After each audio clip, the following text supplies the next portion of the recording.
Hello, and congratulations on your new role here at the ASMR Clinic. We are so excited to have you here, and we can't wait to get you started. But before that happens, let's go over a few things. To ensure quality nationwide, the ASMR Clinic has a 7-module course that we require all new employees to take. This course will go over things like individual triggers, how to take a patient, and specialized procedures like ear massages, head massages, and more. We're excited to have you learn with us here today. So, let's get started. Our ASMR specialists are trained to use 3 categories of triggers in order to help narrow down which triggers fit clients the best. These 3 categories are sound, visual, and speech. You'll learn ASMR triggers from each one of these 3 categories here today, learning 2 from each. The first category we'll be learning from today are sound triggers. Some of the most common ASMR requests that we get are for sound triggers. This includes sounds like tapping. Now, as with any sort of specialty, communication is key. We want to make sure that our clients get the best experience possible, and that only comes from learning about them and talking to them. So make sure you ask your clients, do you like your taps fast, or would you like them slower? Now, pick up an object around you and let's practice together. We'll start with some slow taps.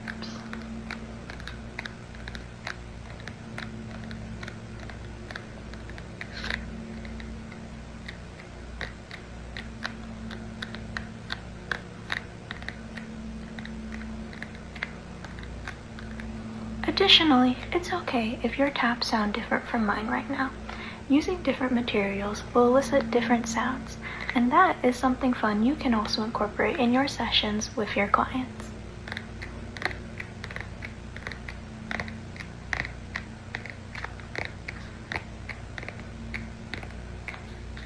Now, let's speed it up a little.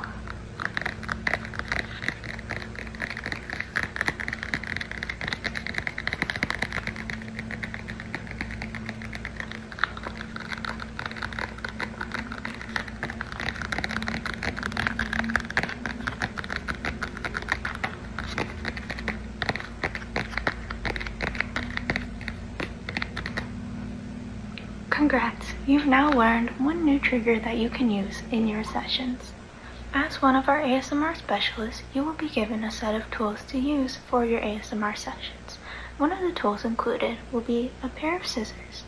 Now, you may use these scissors as you please, but make sure to never use them on a client. You only use it around them. A lot of people enjoy the sound of scissors, so you don't have to go anywhere close or pretend to give them a haircut. You can just do a couple of snips around their ears. Let's practice together.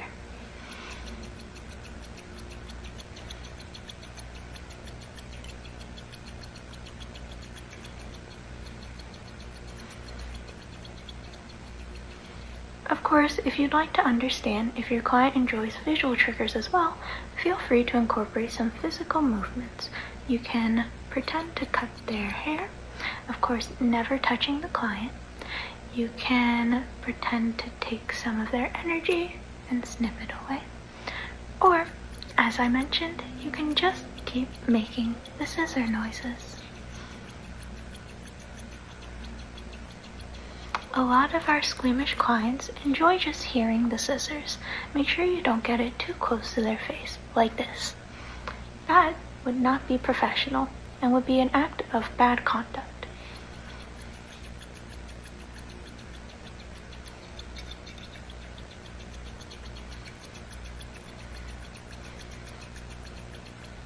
Perfect. Now you've learned another trigger to use in your arsenal.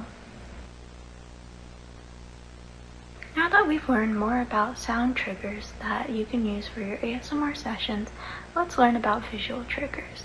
One of the ones that our clients will request sometimes is plucking. So, when you're doing plucking, you want to make sure that you're never plucking anything from your client. You don't want to actually pluck their eyebrows, and you don't want to actually pluck their energy. What you're doing is you're simulating it. A lot of people enjoy the feeling of having their energy plucked away, and that's something that we offer. But never do it with genuine intent to actually take their energy. That would be unprofessional and an example of bad conduct. So, with that being said, let's learn the proper way to do some plucking triggers. Taking just a couple of plucks. And if you find that a client is not reacting as positively to the experience as you want, it might be because you should add in some sound triggers as well. So when you're plucking, you can do a little pluck, pluck, pluck, pluck, pluck, pluck, pluck, making sure to keep it nice and relaxed. Let's continue. Pluck, pluck, pluck, pluck, pluck, pluck,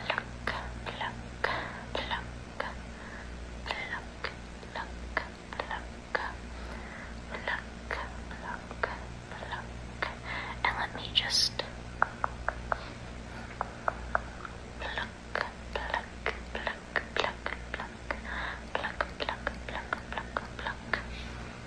and there you go. Now you should have a better understanding of how to do plucking triggers. You might have noticed earlier, but as I was doing the plucking sounds and movements, I was also using my hands at some points. Some people enjoy visual ASMR using your hands, so you can do things like getting up close but not too close and wiping something away from their face.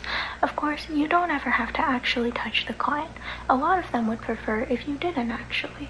Many people enjoy the feeling of anticipatory ASMR, which is something we'll go over in one of our later modules.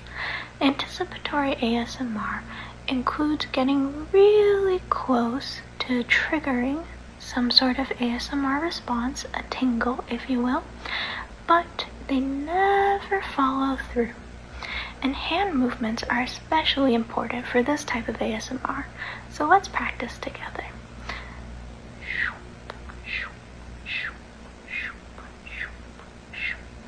As like before, you can add sound effects into your visual ASMR in order to understand the client better.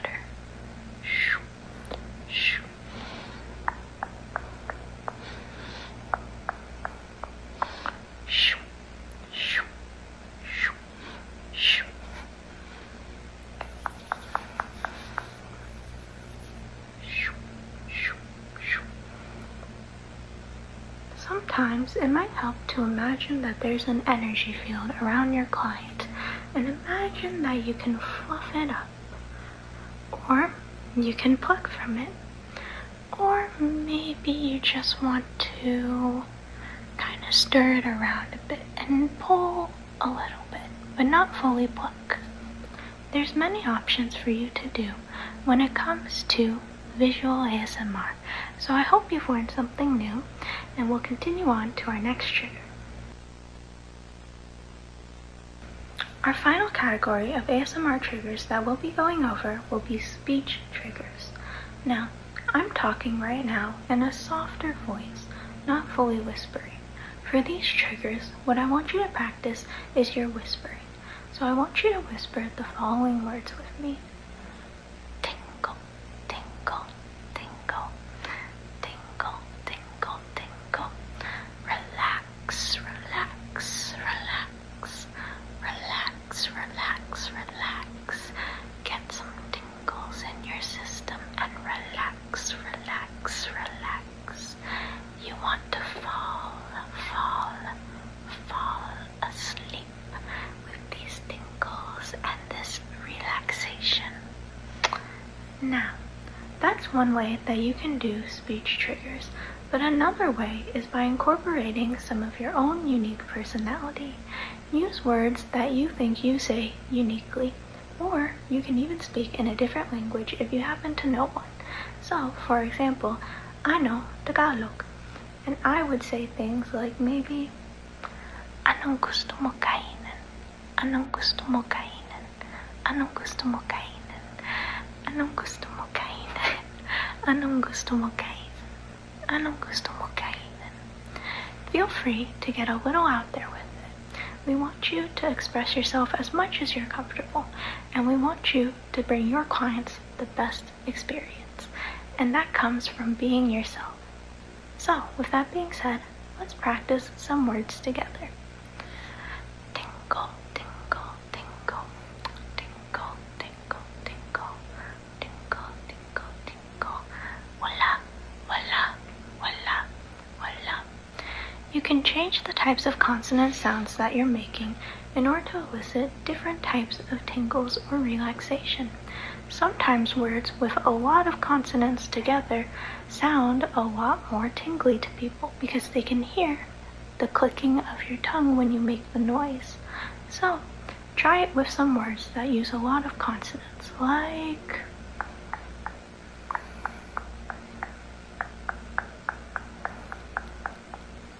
ano ka ba? Ano ka ba? Ano ka ba? Don't know if I said anything right there. Those were 3 different words that I don't think I used correctly. But it's okay, because we're all learning here together. Now, I hope you got some good practice in. This is the end of today's training module. Please come back again for your shift and do the next module.